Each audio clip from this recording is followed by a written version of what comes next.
As you see behind me, everything is so green. Oh my word, we've had so much rain.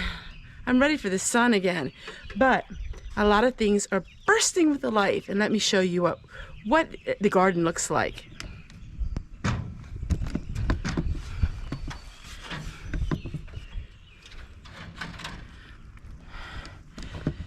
So this is what we call field roses. So these are roses that are going to be white, and they're fence row field roses. So in other words, they're wild. And I have them pruned and shaped to be able to flourish here. And they will give beautiful white flowers, which you can use in jams and jellies, and they're edible. We also have my berries. These are tea berries. So these came up wild as well, and they are edible. And so try to grow all the native plants here that are in Pennsylvania. You know, just about every weed actually was brought over by the Mayflower. And so every weed was brought over from colonial times, and they used these weeds as food or medicine. And so I'm really got back into that, harvesting from your own backyard. And all of the things behind me that you see were here, and they were wild, and so I just tamed them a little bit, and I'm going to be using them. Same with walnuts. We have a lot of black walnut trees, and these black walnut trees, the walnuts you can eat. You can also use them to dye different kinds of clothing and to make ink for writing, which I'm going to be doing this fall. Now, I've already done it in videos years ago, but I'm taking everything that's growing here and using it. You would be surprised what you can use. How about plantain? Plantain is all over the garden, all over our lawn. You can use plantain. Let me show you what plantain looks like. You see grass, right? It looks like grass. Well, it's not all grass. This here is plantain. Plantain you can use for medicine to help your cuts and bruises and skin conditions. Plantain is really good for you. We have lots and lots and lots of plantain growing. So let's go down to the garden, and I'll show you what the garden looks like.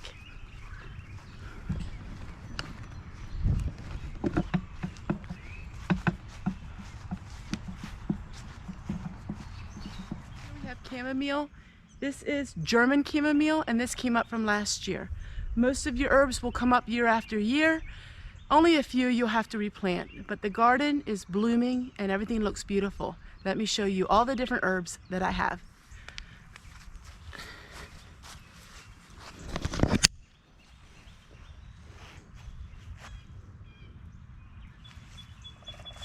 So we have oregano and lamb's ear. Now lamb's ear is for making band-aids. Its antiseptic properties make it great for band-aids.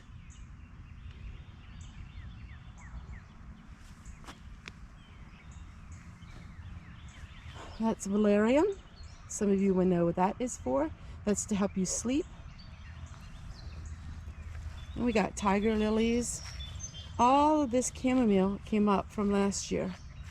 Yarrow is in the background. Oregano. Some echinacea is coming up. And many different kinds of tea. So I have probably about 20 different kinds of tea. And of course you see the mugwort. That's my mugwort there, and I use that for making wreaths as well. That is my rhubarb. I'm having issues with it, trying to keep the seed heads off of it because it's so old.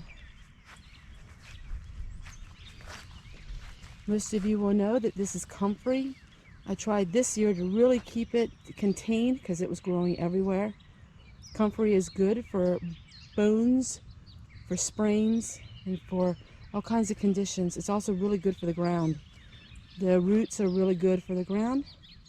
Mojo mint, which is a very strong menthol mint, with some apple mint, pineapple mint.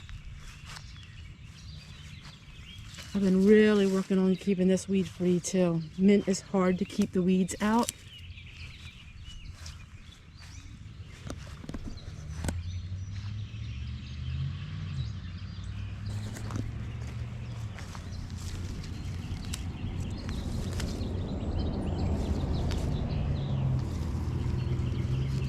Keep all of the weeds out of it, or you will have a nightmare in the summertime.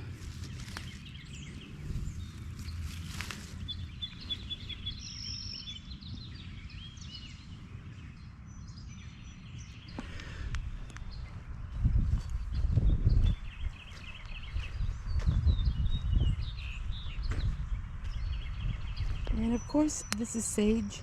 I have a lot of sage.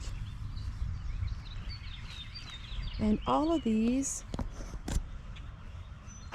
are seeds that I have planted, and they're all kinds of herbs.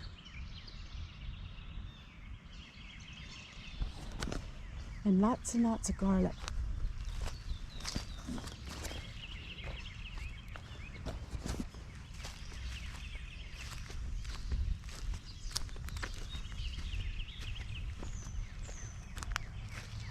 And then here's this area. That is lemon mint. That's a new one for this year.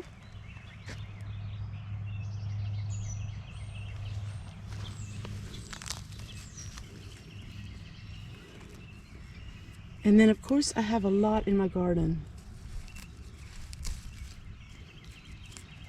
And of course I have a lot growing in the greenhouse that didn't come out yet. Tarragon.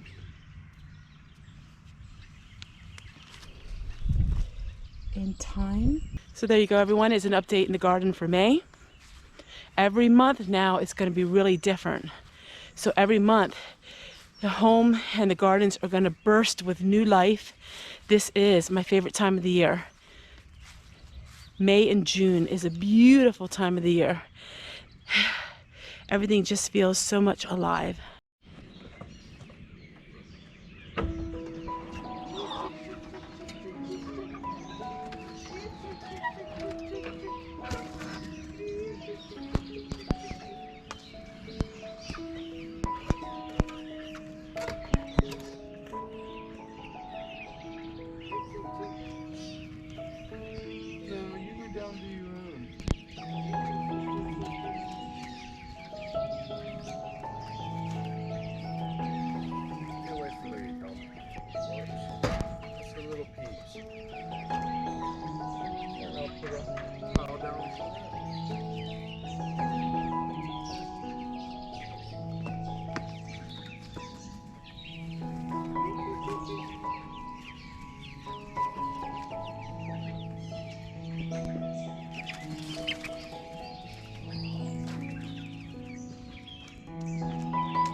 What you're witnessing is a pecking order.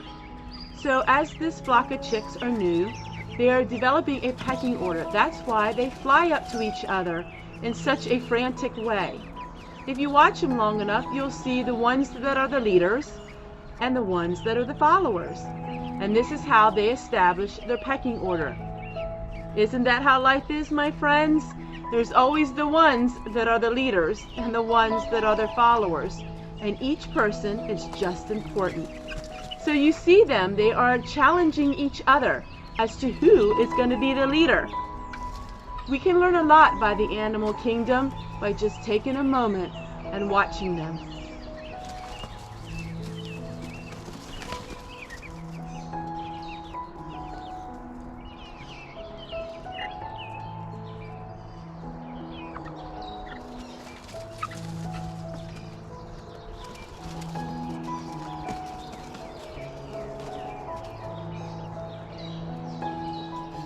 And they're having a lot of fun.